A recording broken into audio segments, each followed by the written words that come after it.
তাহলে ইসলামকে যদি আপনি ধর্ম মনে করেন আর শুধু মুসলিম পরিচয় দানকারী লোকদের জন্য মনে করেন, এটা কি ঠিক না বেঠিক?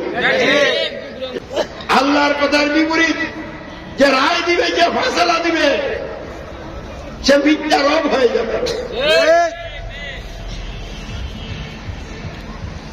আল্লাহ যে দিন পাঠাইলেন, এই দিন ধর্মীয় আচার অনুষ্ঠানের নাম নয়, মানুষের সমাজ, রাষ্ট্র গঠন ও পরিচালনা সহ জীবনের সকল ক্ষেত্রের জন্য প্রয়োজনীয় সকল আইন বিধান সম্বলিত কল্যাণকর ও পরিপূর্ণ একমাত্র জীবন ব্যবস্থা।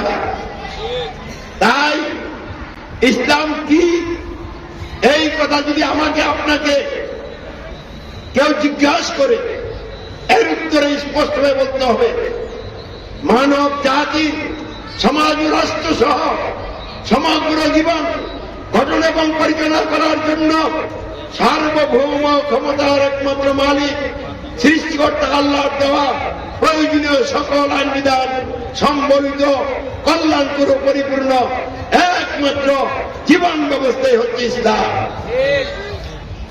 এর চেয়ে কম করে বলার আর কোন সুযোগ না। ইসলাম যদি আপনি আমি গ্রহণ করি, মেনে চলি, দুনিয়া হবে শান্তি, মনে প্রশান্তি থাকবে, অশান্তি থাকবে না। আর মৃত্যুর পর চিরসুখের স্থান জান্নাত লাভ হবে। অতএব ইসলামই হচ্ছে একমাত্র দুনিয়ায় কল্যাণ, শান্তি এবং আখিরাতে জাহান্নাম থেকে রক্ষাবে চিরসুখের স্থান জান্নাত লাভের একমাত্র পথ। ইসলামের বিপরীত বিরোধী যত রকমের নিয়ম কানুন ব্যবস্থা আছে সব জাহেলিয়া। ইসলাম বিরোধী মতবাদ দুনিয়ার অশান্তি এবং আখিরাতে জাহান্নামে নিয়ে যাওয়ার কথা কি বুঝতে পারছেন? ইসলামের বিপরীত যত ব্যবস্থা আছে এগুলি আল্লাহ দেন নাই, ইবলিসের চক্রান্তের শিকার হয়ে মানুষ তাদের খেয়াল খুশি মোতাবেক রচনা করেছে। অতএব মানুষের রচিত সকল ব্যবস্থা জাহেলিয়া, দুনিয়া অশান্তি সৃষ্টির পর আখিরাতে লোকদেরকে জাহান্নামে নিয়ে যাওয়ার পর। পবিত্র আল কোরআনে আল্লাহ বলেন, বিসমিল্লাহির রহমানির রহিম, ওয়া মান ইয়াবতাগি গায়রাল ইসলামি দীনান ফালা ইউকবালা মিনহু ওয়া হুয়া ফিল আখিরাতি মিনাল খাসিরিন। যদি কোনো ব্যক্তি ইসলাম ছাড়া অন্য কোন দিন ব্যবস্থা তালাশ করে, তার নিকট থেকে সে ব্যবস্থা কখনো গ্রহণ করা হবে না, আর সে আখিরাতের জীবনে ক্ষতিগ্রস্তদের অন্তর্ভুক্ত হবে, জাহান্নামীদের দলভুক্ত হবে।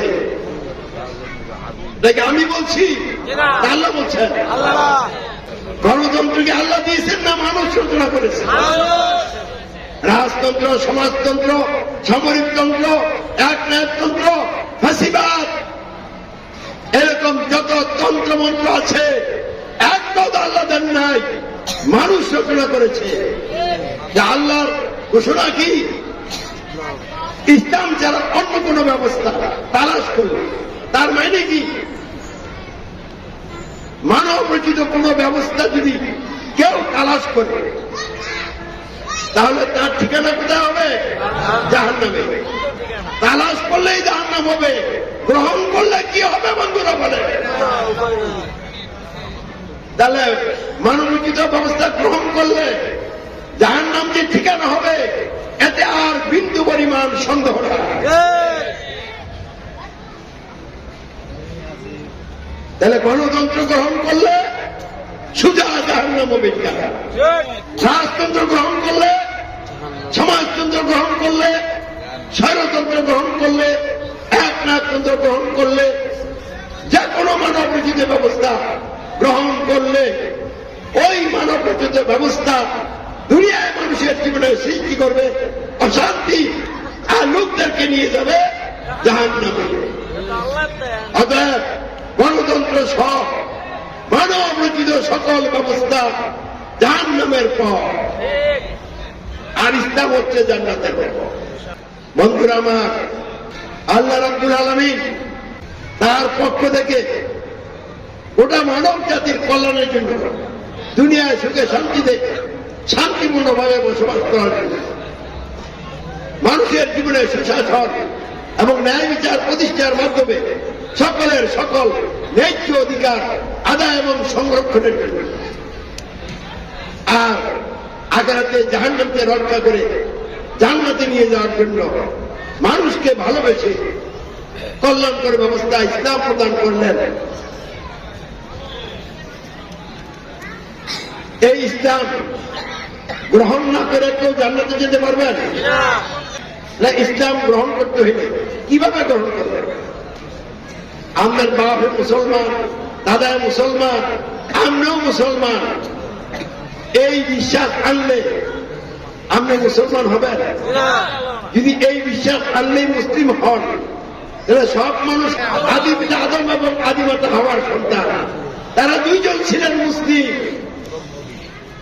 তাহলে মুসলিমের বুধ মুসলিম যদি হয়, মুসলমানের সন্তান হলে যদি মুসলমান হয়, তাহলে তো একটাও কাফের হওয়ার কথা ছিল। যুগে যুগে মানুষ কাফের মুশরিক ছিল কিনা? কিভাবে হয়েছিল? ইসলাম গ্রহণ না করে ত্যাগ করেই তো কাফের মুশরিক হয়েছিল। তাহলে ইসলাম গ্রহণ না করলে সে মুসলিম না, আর ইসলাম গ্রহণ করলে সে মুসলিম। তাহলে ইসলাম কিভাবে গ্রহণ করতে হবে? ইসলাম গ্রহণ করতে হলে ইসলামের সব বিষয় গ্রহণ করার আগে জানতে হবে, কিন্তু তিনটা বিষয় জানতে হবে, বুঝতে হবে এবং জেনে বুঝে গ্রহণ করতে হবে। গ্রহণের ঘোষণা এবং সাক্ষ্য দিতে হবে। তাহলে ভুল ত্রুটি আপনার যতই থাকুক, আপনি ইসলাম গ্রহণকারী হবে। কটা বিষয়? তিনটা বিষয়। আমরা মুসলিম যারা, আমাদের মহল্লায় মহল্লায় মসজিদ আছে কিনা, আমরা মুসলিম পরিচয় দানকারীদেরকে, মুসলমানদেরকে নামাজের জন্য, সালাতের জন্য আযানের মাধ্যমে আহ্বান করে কিনা? এই আহ্বানের মধ্যে কি আছে? হাইয়া আলাস সালাহ আসেনি? এইটার আগে কি আছে? এক নম্বরে আল্লাহু আকবার, দুই নম্বরে কি আশহাদু আল্লা ইলাহা ইল্লাল্লাহ, তিন নম্বরে কি আশহাদু আন্না মুহাম্মাদুর রাসূলুল্লাহ। কটা বিষয়? এই তিনটা হলো ইসলামের মৌলিক বিষয়। কবরে গেলে প্রশ্ন করবে কয়টা? তিনটা। মান রব্বুকা ওয়া মা দীনুকা মান নবিয়ুকা। এই তিন প্রশ্নের উত্তরে যে ব্যক্তি বলবে, মুমিন ব্যক্তি বলবে রব্বি আল্লাহ, দীনে আল ইসলাম, ওয়া লা ইলাহা ইল্লাল্লাহ, নবী মুহাম্মদুর রাসূলুল্লাহ সাল্লাল্লাহু আলাইহি ওয়াসাল্লাম, তারা জান্নাতি। বলুন আলহামদুলিল্লাহ। আর এই তিন প্রশ্নের উত্তরে যে ব্যক্তি বলবে হা হা লা আদরি, হায় হায় কিছুই জানি না, কিছুই বুঝি না, সে হবে জাহান্নামী। তো যারা সমাজ ও রাষ্ট্র গঠন পরিচালনা সহ জীবনের সকল ক্ষেত্রে আল্লাহকেই সকল ক্ষমতার মালিক, আইন বিধানদাতা, নিরঙ্কুশ শাসনকর্তা গ্রহণ করবে, মেনে নিবে এবং ঘোষণা করবে রব্বুল আল্লাহ, আল্লাহ আমাদের একমাত্র সকল ক্ষমতার মালিক, আইন বিধানদাতা, নিরঙ্কুশ শাসনকর্তা, অন্য কেউ নয়, কোনো মানুষ নয়। অথবা ঘোষণা করবে আল্লাহু আকবার, বরত্ব, শ্রেষ্ঠত্ব, সার্বভৌমত্ব একমাত্র আল্লাহর। সে ব্যক্তি আল্লাহর প্রতি ঈমান গ্রহণকারী ব্যক্তি। দুই নম্বরে মানুষের সমাজ ও রাষ্ট্র গঠন পরিচালনা সহ জীবনের সকল ক্ষেত্রে যে বা যারা দাসত্ব, আইনের আনুগত্য, উপাসনা একমাত্র আল্লাহর গ্রহণ করবে, নত হবে একমাত্র আল্লাহর নিকট, হুকুম করবে একমাত্র আল্লাহ, উপাসনা করবে একমাত্র আল্লাহ। তিনি ছাড়া আর কারো কাছে নত হবে না, আর কারো হুকুম পালন করবে না, আর কারো উপাসনা করবে না। সাক্ষ্য দিবে আমি দাসত্বাঙ্গিত উপাসনা একমাত্র আল্লাহর করি করব, তিনি ছাড়া আর কারো দাসত্বাঙ্গিত উপাসনা করি না, করব না। আশহাদু আল্লা ইলাহা ইল্লাল্লাহ। ওই ব্যক্তি ইসলামের মৌলিক দ্বিতীয় বিষয় গ্রহণকারী। 3 নম্বরে, যে বা যারা সমাজ ও রাষ্ট্র সহ জীবনের সকল ক্ষেত্রে আল্লাহর সর্বশেষ নবী এবং রাসূল হযরত মুহাম্মদ সাল্লাল্লাহু বিনা বাক্যে বিনা শর্তে শর্তহীন আনুগত্য করার অধিকারী নেতা গ্রহণ করবে, তার শর্তহীন আনুগত্য অনুকরণের সাক্ষ্য দিবে, অঙ্গীকার করবে। আশহাদু আন্না মুহাম্মাদান রাসূলুল্লাহ। আমি সাক্ষ্য দিচ্ছি, আমি অঙ্গীকার করছি সমাজ ও রাষ্ট্র জীবনের সকল ক্ষেত্রে শর্তহীন আনুগত্য অনুকরণ করি করব একমাত্র হযরত মুহাম্মদ সাল্লাল্লাহু আলাইহি ওয়াসাল্লামের, তিনি ছাড়া অন্য কোন নেতার অর্থাৎ মানুষের তৈরি আইনের ধারক বা কোন নেতা বা সরকারের আনুগত্য অনুকরণ করি না, করব না। ওই ব্যক্তি ইসলামের তৃতীয় মৌলিক বিষয় গ্রহণকারী হিসাবে আল্লাহ নিকট গ্রহণযোগ্য হবে। এভাবে যে বা যারা ইসলামের এই মৌলিক 3টা বিষয় জেনে বুঝে গ্রহণ করে রব্বুল আল্লাহ ঘোষণা দিবে বা আল্লাহু আকবার ঘোষণা দিবে এবং আশহাদু আল্লা ইলাহা ইল্লাল্লাহ এবং আশহাদু আন্না মুহাম্মাদান রাসূলুল্লাহ সাক্ষ্য দিবে, তারা ঈমানদার মুসলিম। ইসলামের বিপরীত মানুষের রচিত যত ব্যবস্থা আছে, ওই সকল ব্যবস্থায় কি বলে জানেন? সমাজ ও রাষ্ট্র গঠন পরিচালনায় ক্ষমতার মালিক মানুষ, আইনদাতা মানুষ, শাসনকর্তা মানুষ। আর কি বলে জানেন? সমাজ ও রাষ্ট্র গঠন পরিচালনায় মানুষ মানুষের আইন পালন করবে, মানুষ মানুষের কাছে নত হবে, মানুষের আনুগত্য করবে। আর কি বলে জানেন? মানুষের ফিরে আইনদাতারা নেতা হবে, সরকার হবে, ওই নেতাদের ওই সরকারের অনুসরণ অনুকরণ মানুষ করবে। গণতন্ত্র কি বলে? সমাজ এবং রাষ্ট্র পরিচালনার জায়গায় সমাজ এবং রাষ্ট্রের জন্য সকল ক্ষমতার মালিক জনগণ বলেন। গণতন্ত্র কি বলে? জনগণের ভোটে যারা এমপি হবে তারা সংসদে বসে রাষ্ট্রের জন্য সমাজের জন্য আইন বিধান রচনা করবে, তারা হবে আইনদাতা। গণতন্ত্র আর কি বলে? জনগণের ভোটে যারা এমপি হবে তাদের মধ্য থেকে যাদেরকে মন্ত্রী করা হবে, এই মন্ত্রীরা হবে সরকার, এই সরকার তথা মন্ত্রীরা হবে শাসনকর্তা। তাহলে গণতন্ত্রের মাধ্যমে শাসনকর্তা মন্ত্রীরা, আইনদাতা এমপিরা, ক্ষমতার মালিক জনগণ। আর ইসলামে সকল ক্ষমতার মালিক আল্লাহ, আইনদাতা আল্লাহ, শাসনকর্তা আল্লাহ, অন্য কেউ নয়। অতএব গণতন্ত্র মানলে সমাজ এবং রাষ্ট্র পরিচালনার জায়গায় আল্লাহকে ক্ষমতার মালিক, আইন বিধানদাতা, শাসনকর্তা মানা হয় না বন্ধুরা, অমান্য করা হয়। আর মানুষকে ক্ষমতার মালিক, আইন বিধানদাতা, শাসনকর্তা মানা হয়।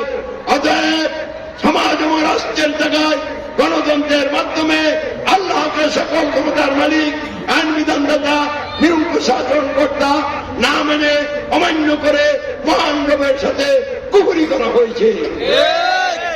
আর জনগণকে ক্ষমতার মালিক, এমপিদেরকে আইনদাতা, মন্ত্রীদেরকে শাসনকর্তা মেনে মহান রবের সাথে শিরক করা হয়েছে।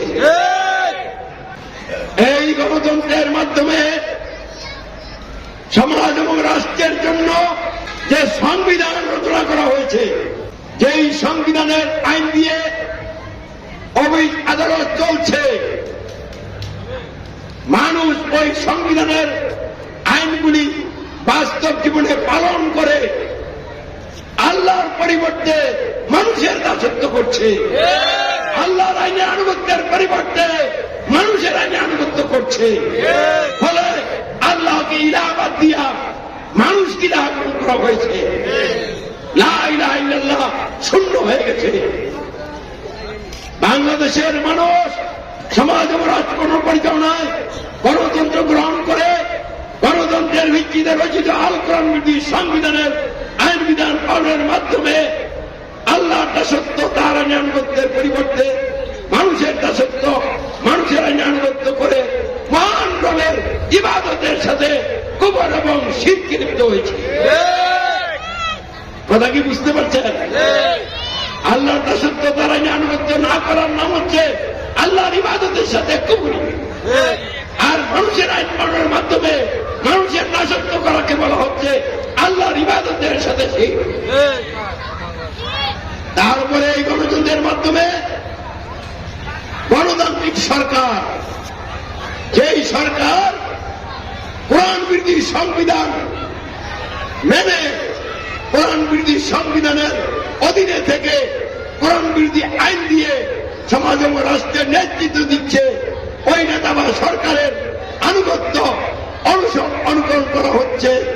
ফলে সমাজ এবং রাষ্ট্র পরিচালনায় আল্লাহ রসুলের আনুগত্য অনুকরণ বাদ দেওয়া হয়েছে, অমান্য করা হয়েছে। আর আবু জাহেল মার্কা নেতার আনুগত্য স্বীকার করা হয়েছে। অর্থাৎ আল্লাহ মনোনীত নেতা হযরত মুহাম্মদের নেতৃত্বের আনুগত্যকে বাদ দিয়ে অমান্য করে কুফরি করা হয়েছে। আর আবু জাহেল মার্কা নেতা বা সরকারের আনুগত্য স্বীকার করে রসুলের নেতৃত্বের আনুগত্যের সাথে শিরক করা হয়েছে। তাহলে গোটা দেশ এবং জাতির মানুষ সমাজ এবং রাষ্ট্র গঠন পরিচালনায় গণতন্ত্র আর গণতন্ত্রের ভিত্তিতে রচিত আল কোরআন বিধি সংবিধান মেনে চলার মাধ্যমে মহান রবের সাথে কুফর এবং শিরকে লিপ্ত হয়েছে। মহান রবের ইবাদতের সাথে কুফর এবং শিরকে লিপ্ত হয়েছে। মহান রবের মনোনীত নেতা হযরত মুহাম্মদের নেতৃত্বের আনুগত্যের সাথে কুফর এবং শিরকে লিপ্ত হয়ে আছে। আর এই কারণে আল্লাহ রাব্বুল আলামিনের বিভিন্ন রকমের আযাব গজব গোটা জাতিকে গ্রাস করে ফেলেছে।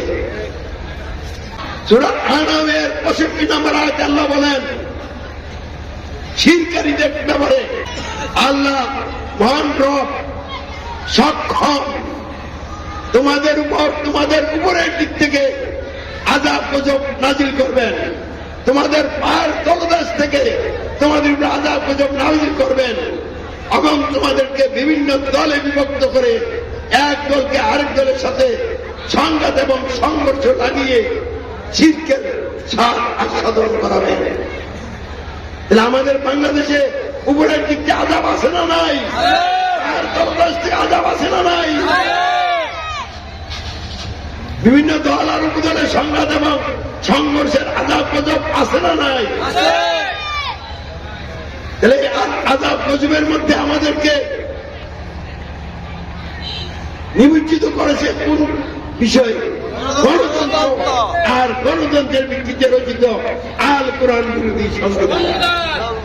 বন্ধুরা আমার, বাংলাদেশের মূল সমস্যা, প্রধান সমস্যা গণতন্ত্র এবং গণতন্ত্রের ভিত্তিতে রচিত আল কোরআন বিরোধী সংবিধান। দেশ স্বাধীনের পর থেকে, দেশ স্বাধীনের শুরু থেকে এই পর্যন্ত বিভিন্ন সময়ে যারা সরকারে ছিলেন, বর্তমানেও যারা সরকারে আছেন, তারা সকলে গণতন্ত্র আর গণতন্ত্রের ভিত্তিতে রচিত আল কোরআন বিরোধী সংবিধানের অধীনে বন্দী হয়ে এই ভুয়া বাতিল সংবিধান দিয়ে সমাজ এবং রাষ্ট্রকে নেতৃত্ব দিয়েছেন, পরিচালনা করেছেন। সরকার পরিবর্তন হয়েছে, কিন্তু মূল সমস্যার সমাধান হয় না। সামনে ত্রয়োদশ জাতীয় সংসদ নির্বাচন, এই নির্বাচন যদি হয় তাহলে যারাই ক্ষমতা আসবেন তারা কি গণতন্ত্রবাদ দিবেন? তাদের ইশতেহারে কি বলা আছে যে আমরা ক্ষমতায় গেলে গণতন্ত্রের কবর দিব, দমন করব? তারা কি তাদের ইশতেহারে বলেছেন যে এই সংবিধানে বলা হয়েছে জনগণ সকল ক্ষমতার মালিক, এই সংবিধানকে কবর দিব, দাবন দিব, আল কোরআনকে সংবিধান হিসেবে প্রতিষ্ঠার মাধ্যমে কোরআনের আইন দিয়ে সমাজ ও রাষ্ট্র গঠন এবং পরিচালনা করব? কোন জোট একথা বলছে? বাংলাদেশ জামাত ইসলামীর আমিরকে জনজ ব্যক্তি জিজ্ঞেস করেছিলেন, আপনারা ক্ষমতায় গেলে শরিয়া আইন চালু করবেন কিনা? উনি টেকনিক্যাল জবাব দিয়েছেন, আমরা কি বলছি ক্ষমতায় গেলে শরিয়া আইন চালু করব? আসলে তারা বলে নাই ক্ষমতায় গেলে শরিয়া আইন চালু করব।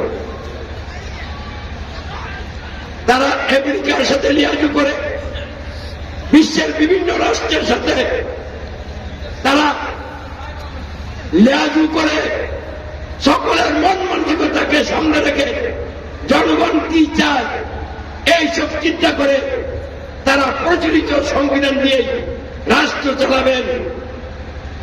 এই সংবিধানের আওতায় তারা কিছু ভালো করবেন বলে অঙ্গীকার করছেন। কারণ আমেরিকা চায় না ইসলামী রাষ্ট্র হোক, ইন্ডিয়া চায় না ইসলামী রাষ্ট্র হোক, পৃথিবীর কোন রাষ্ট্র যারা কোরআন বিরোধী সংবিধান দিয়ে তাদের সমাজকে গঠন করতে চালায়, কেউ চায় না বাংলাদেশ ইসলামী রাষ্ট্র হোক। বাংলাদেশের বিভিন্ন দল, আওয়ামী লীগ, বিএনপি, জাতীয় পার্টি, আরো অনেক দল আছে না, তারা কেউ চায় না বাংলাদেশ ইসলামী রাষ্ট্র হোক। এই জন্য এতদিন পর্যন্ত যারা ইসলামী রাষ্ট্রের কথা বলছেন তারা এখন ক্ষমতা যাওয়ার চিন্তায় ইসলামী রাষ্ট্রের কথা বলছেন না, তারা কল্যাণ রাষ্ট্রের কথা বলছেন, ইনসাফ কায়েমের কথা বলছেন। কারণ তাদের ভয়, যদি আমরা ইসলামী রাষ্ট্রের কথা বলি আমেরিকা সমর্থন করবে না, আমাদেরকে ক্ষমতা আসার জন্য গ্রিন সিগন্যাল দিবে না। তারা ইসলাম থেকে সরতে সরতে এমন জায়গায় গেছে এখন ইসলাম প্রতিষ্ঠার কথা তারা ভুলে গেছে, গণতন্ত্র প্রতিষ্ঠার কথা বলছে। এই জন্য আমেরিকা তাদের প্রতি সন্তুষ্ট, যাদের প্রতি আমেরিকা সন্তুষ্ট তাদের প্রতি আল্লাহ সন্তুষ্ট। আল্লাহকে অসন্তুষ্ট করে আমেরিকাকে সন্তুষ্ট করে যারা ক্ষমতা যেতে চান জাহান্নামের আগুনে দগ্ধ হবে, জান্নাতের মুখও দেখবেন না। বন্ধুরা আমার, আমি কোন দলের বিরুদ্ধে বলতে চাচ্ছি না, দলের স্বরূপ তুলে ধরছি। আমি বিভিন্ন দল সম্পর্কে যে কথাগুলি বলছি কোন দল সম্পর্কে কোন মিথ্যা কথা বলি না। যেই দল যে কথা বলছে ঠিক সেই কথাগুলি আমি তুলে ধরেছি। আমার বক্তব্য হল গণতন্ত্রের বিরুদ্ধে, মানব রচিত ব্যবস্থার বিরুদ্ধে, আর মানব রচিত ব্যবস্থার বিরুদ্ধে রচিত আল কোরআন বিরোধী সংবিধানের বিরুদ্ধে। ইনশাআল্লাহ এই ত্রয়োদশ জাতীয় সংসদের নির্বাচনের পরে বাংলার জমিনে গণতন্ত্রকে খতম করার জন্য কোরআন ভিত্তিক সংবিধানকে মূলোৎপাটন করে আল কোরআনকে সংবিধান হিসেবে প্রতিষ্ঠা করার জন্য তীব্র আন্দোলন করে তোলা হবে। এই জন্য কারা ফাঁসির মঞ্চে যেতে রাজি আছেন? জাহিলি সমাজ ভাঙতে হবে, ইসলামী সমাজ গড়তে হবে, ইসলামী সমাজ গড়তে হবে।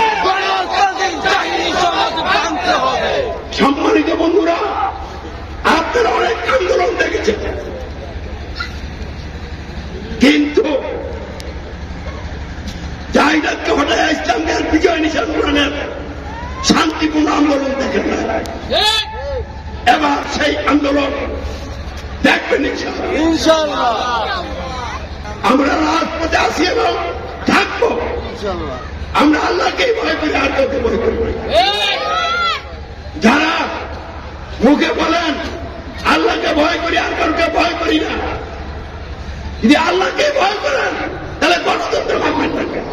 যদি আল্লাহকে ভয় করেন আল কোরআন বিরোধী সংবিধান মানবেন না। আপনাদের বাস্তবতায় প্রমাণ করে আপনারা আল্লাহকে ভয় করেন না। আপনারা আল্লাহর সাথে পাটপাড়ি শুরু করেছেন, ধোঁকাবাজি শুরু করেছেন। আল্লাহ আমাকে রাজপথে নামিয়েছে আপনাদের সরকারি এবং ধোঁকাবাজিকে মূলোৎপাটন করার জন্য।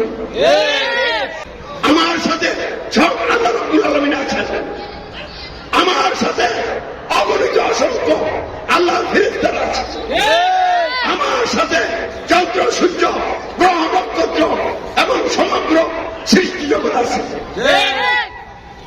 নাই আমেরিকা, নাই ইন্ডিয়া, নাই সৌদি আরব, নাই কোরআন বিধি সংবিধান দিয়ে যারা নেতা সরকার হইয়া রাষ্ট্র পরিচালনা করছেন, এইসব অবৈধ দখলদার নেতারা। তাহলে এইসব কোরআন বিরোধী সংবিধানের ধারক নেতা সরকার আমার বিরুদ্ধে মাঠে নামবে। নামো, এখনই নামো। আমেরিকা নামো, ইন্ডিয়া নামো, সৌদি আরব নামো, সারা পৃথিবীর সকল শয়তানি শক্তি নামো মাঠে। ফাইনাল খেলা হবে সার্বভৌমত্ব আল্লাহর নাম মানুষের। ইনশাআল্লাহ মানুষের সার্বভৌমত্ব আল্লাহর সার্বভৌমত্বের কাছে টিকবে না, টিকতে পারে না। ফিরআউন তার দাপট দেখিয়েছিল। মুসা কালিমুল্লাহ এবং তার অনুসারী ইমানদারদেরকে ধরার জন্য সর্বোচ্চ বাহিনী তলব করেছিল। বাড়ি করে তল্লাশি চালিয়ে যখন কাউকে পাওয়া যাচ্ছিল না, গোয়েন্দা রিপোর্ট অনুযায়ী তাদের পিছনে আসছিল। ইতিমধ্যে মুসা কালিমুল্লাহ তার অনুসারীদেরকে নিয়ে নদীর পারে এসে হাজির।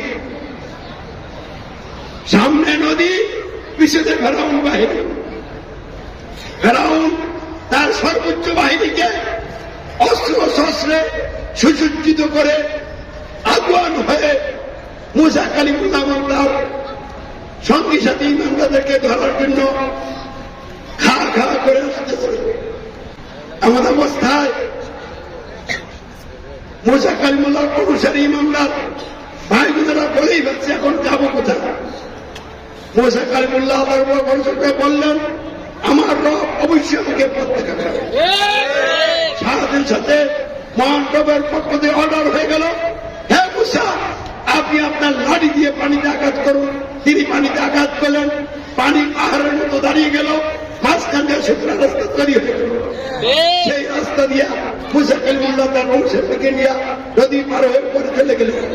ফেরাউন তার দলবল নিয়ে এই নদীতে নামলো। মধ্যখানে যাওয়ার পর আল্লাহ রাব্বুল আলামিনের পক্ষ থেকে দুই দিকের পানি মিশাইয়া ফেরাউনের রবগিরির মজা স্বাদ নদীর নিচে পানির তলে একদম আস্বাদন করে দিলেন, নিশ্চিন্ত করে দিলেন। তাহলে জিততে পারছিল ফেরাউন? তাহলে পানিকে ডুবাইয়া মারলো কে? আমরা সেই রবের গোলাম এবং প্রতিনিধি, সেই রবকে সাথে নিয়ে আমরা এগিয়ে যাব। আমরা আল্লাহকে ভয় করবো, আর কাউকে ভয় করবো না। আলোচনার দীর্ঘায়িত না করে সংক্ষেপ করব। মানুষ সমাজ করতে পারে, মানুষের প্রয়োজনে সমাজ এবং রাষ্ট্র, সমাজ এবং রাষ্ট্র গঠন এবং পরিচালনা করার জন্য প্রয়োজন আইন বিধান। এই প্রয়োজনীয় আইন বিধানগুলিকে বলা হয় সমাজ এবং রাষ্ট্রের সংবিধান। তাহলে সমাজ এবং রাষ্ট্রের ক্ষেত্রে সংবিধান কি? সমাজ রাষ্ট্র গঠন এবং পরিচালনার জন্য প্রয়োজনীয় আইনগুলি হল কি? সংবিধান।